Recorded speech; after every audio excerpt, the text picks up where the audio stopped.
Kaibul, ang adlaw, adlaw hubit sila karon. So, ang itong oras, 2 minutos para alas, 2 minutos para alas,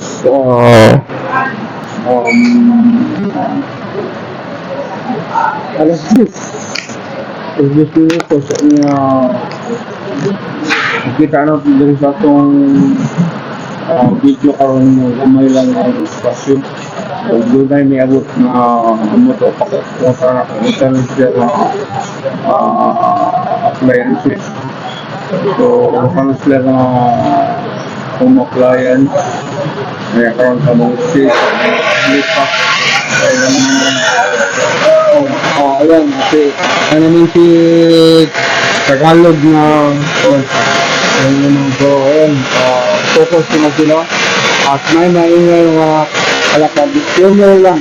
Ito instruction sa mga barangay na ito. Ang tawag dito ay parang resolution sa mga barangay na gawing pantay o label ang sahig o flowing dyan sa itong barangay health center dito sa malaking building ng aming barangay ito.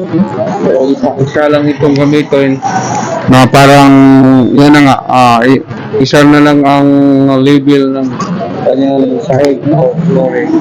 So ayan, i-focus natin sila dito sa Pilipinas mga kalakad. Ini sa palibot, pasensya na kayo na halo-halo ang masaladan.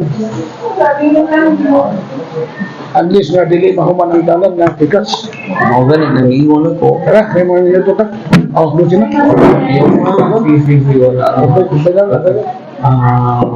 Ako na lang ilan lang kaluwas yung mabilin mga kalakad. Ilan lang kung nagkatawa to kung umigaw.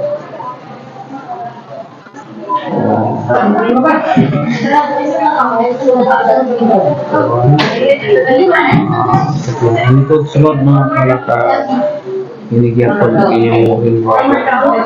Thank you for watching. Please like and subscribe for more Calicut vlogs. Kindly click the bell button for updates.